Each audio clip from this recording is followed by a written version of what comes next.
Olá, mais uma vez agradecemos a Deus e a Jesus, à espiritualidade superior, aos guias amorosos da cabana do mestre Antônio de Aquino, poder estar interagindo com os irmãos, né? Poder apresentar um estudo, um resumo de um estudo, né?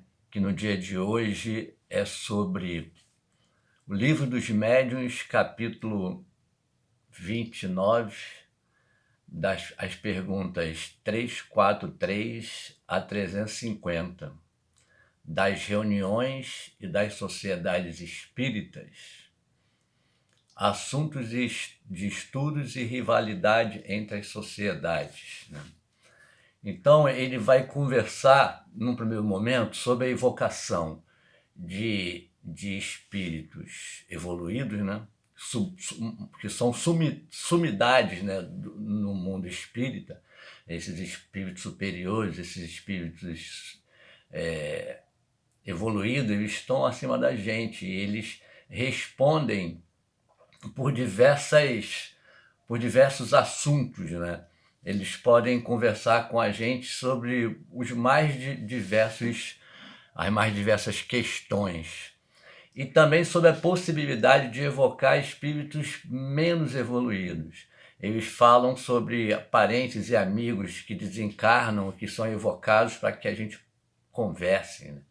A gente está falando em 1860, né, Livro dos Médiuns, e aí esses estudos de Kardec, essas ponderações, e aí ele fala sobre a importância de se conversar com espíritos num nível evolutivo parecido com o nosso e saber deles o que eles encontraram do outro lado, né? O que eles pensam agora que eles pensavam diferente do que eles pensavam quando estavam encarnados. É óbvio que tem que haver um filtro, né? A gente tem que teria, né, que ter cuidado. Não é muito comum nos dias de hoje, eu pouco vi, não a evocação, mas a incorporação de pessoas ou de espíritos com o mesmo nível de evolução, né, igual ao nosso, normalmente nos trabalhos de desobsessão, né?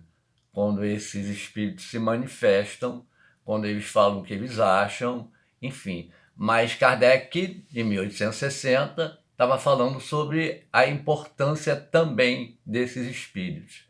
Obviamente que nós temos necessidades de nos comunicar com os espíritos superiores, os espíritos evoluídos, mas que também tem importância essa comunicação com os espíritos parecidos com a gente, no nível evolutivo parecido com o nosso.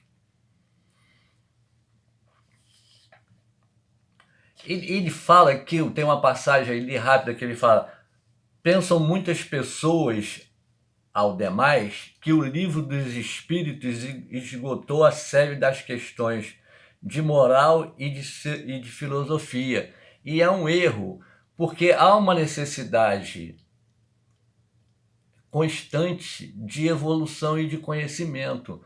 Não se esgotou com Kardec todas as questões com as obras básicas de Kardec, básico para tudo, mas não se esgotaram todas as questões ali, nas obras básicas de Kardec, né? Só o Chico escreveu ou psicografou 400 e poucos livros. Então, há uma continuidade do ensinamento, até porque não é possível, por mais completo, por mais que Kardec tenha se esforçado e tenha tido o concurso e a orientação dos espíritos, era de se esperar uma continuidade nesse processo evolutivo. Os livros de Kardec, né, as obras básicas ali, há 160 anos atrás.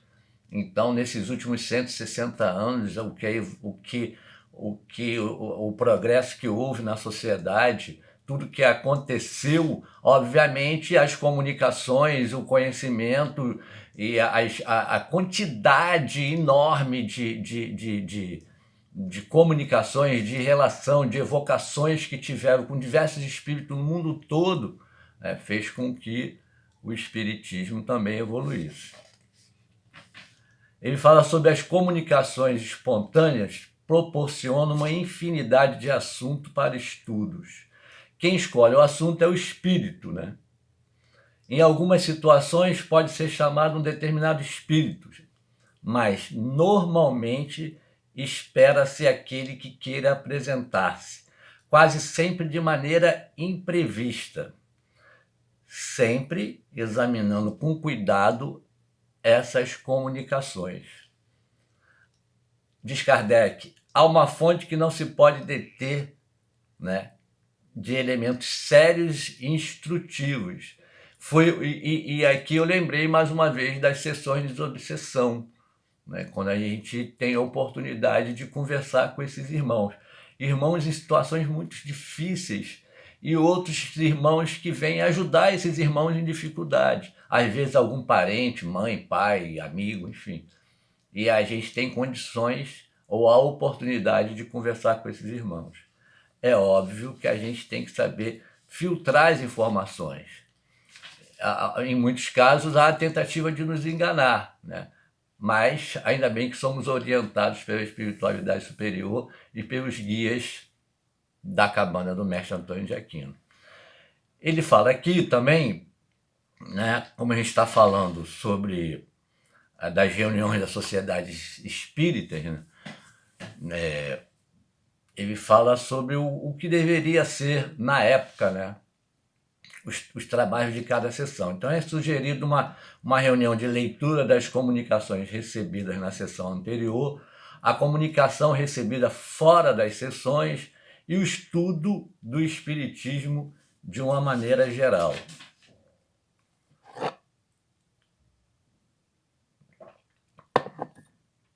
Diz Kardec também que grupos recém-criados às vezes tinham dificuldade em seus trabalhos por falta de médiuns. Os médiuns são essenciais às reuniões espíritas, mas não são indispensáveis para se reunir e fazer outras coisas. Como exemplo, o estudo do espiritismo, que não necessita de mediunidade ostensiva. Deixar bem claro aqui, né, que não há uma disputa hoje em dia, né, e na época Kardec já condenava a disputa entre as manifestações e estudos, o estudo do espiritismo. Eles se completam. Havia na época uma disputa, né, de sociedades espíritas, algumas se dedicavam ao estudo do espiritismo e outra nas manifestações dos espíritos, as manifestações inteligentes, né, dos espíritos. Então, assim, diz Kardec também, muitos ajudam a causa espírita sem a participação efetiva, né, com as manifestações. De outras, ajudam de outras maneiras. Por exemplo, na cabana, alguns fazem doações, outros ajudam no preparo de alimentos que serão doados, né, na distribuição de alimentos à população em situação de rua. E essa contribuição de não médium, eu lembrei do seu neto, que se dizia ele dizia que não era espírita, né? Seu neto, que não é espírita, a contribuição e ajuda que o seu neto dedicava à cabana. E ele não era espírita, ele frequentava a igreja católica, ele ia às missas aos domingos e tal. No entanto, mesmo sem ser médium, ele contribuía muito para o funcionamento da cabana como um todo.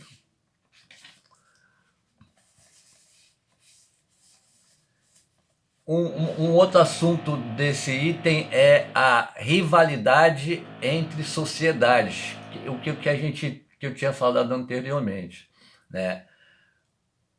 E aí a gente entende que o que deve nortear as ações dos espíritos é sempre a propagação da verdade e a necessidade dos estudos.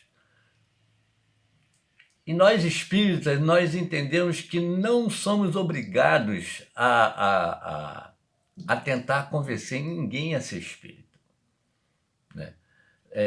Nós sabemos que as pessoas irão procurar a casa espírita, o espiritismo, por diversos motivos, né? Pela dor ou pelo amor. 99% dos casos pela dor. Por exemplo, foi o meu caso.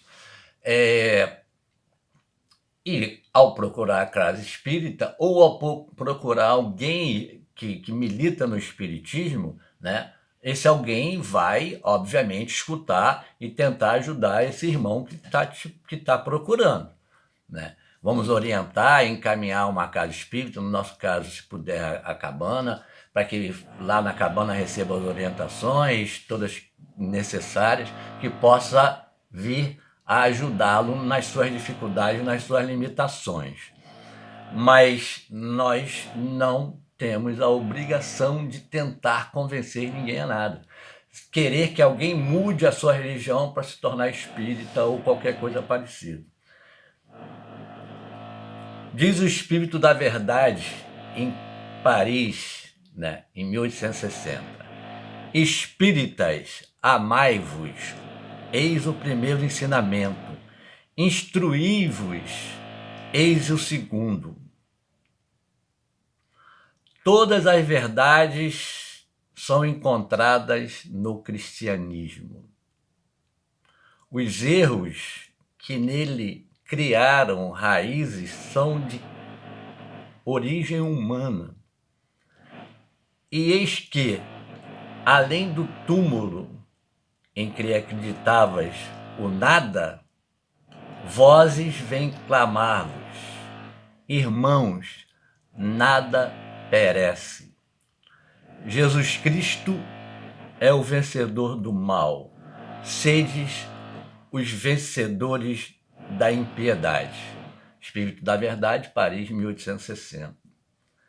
Então, a necessidade que nós temos de nos amar, amar o próximo, né? Amar a Deus acima de tudo, é o próximo como a nós mesmos, e a necessidade que nós temos de nos instruirmos. É fundamental que tenhamos conhecimento para que possamos ter as nossas opiniões embasada não só na nossa fé, que é óbvio, é importante, mas em fatos, em conhecimentos, em estudos prévios que muitos e muitos espíritas e espíritos que nos antecederam deixaram para que possamos nós buscar informação e conhecimento.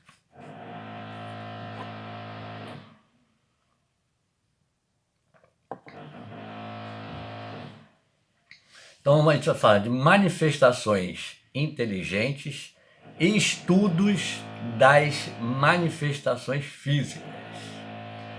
As manifestações inteligentes e seus consequentes ensinos nos faz pensar sobre a importância de ambos, do estudo e da manifestação.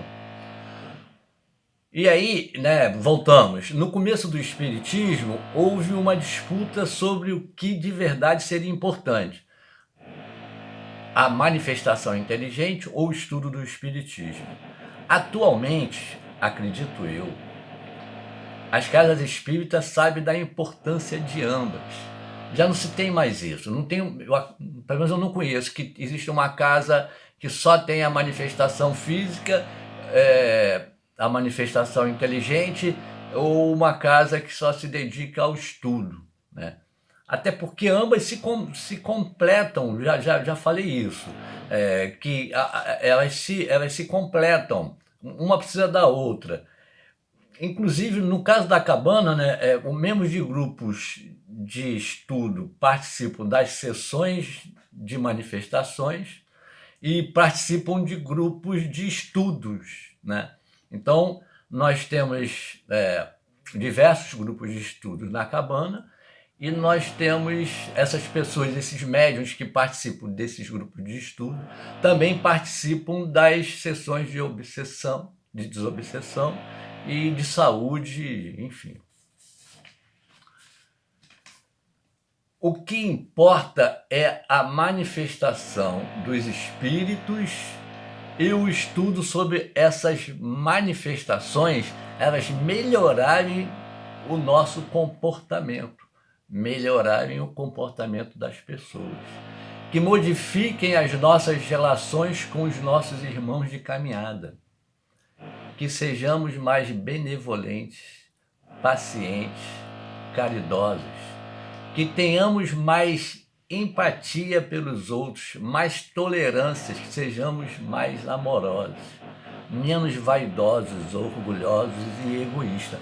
É isso que a gente espera, é isso que a gente tem que tirar, aproveitar das manifestações inteligentes e dos estudos que nós participamos e que nós fazemos.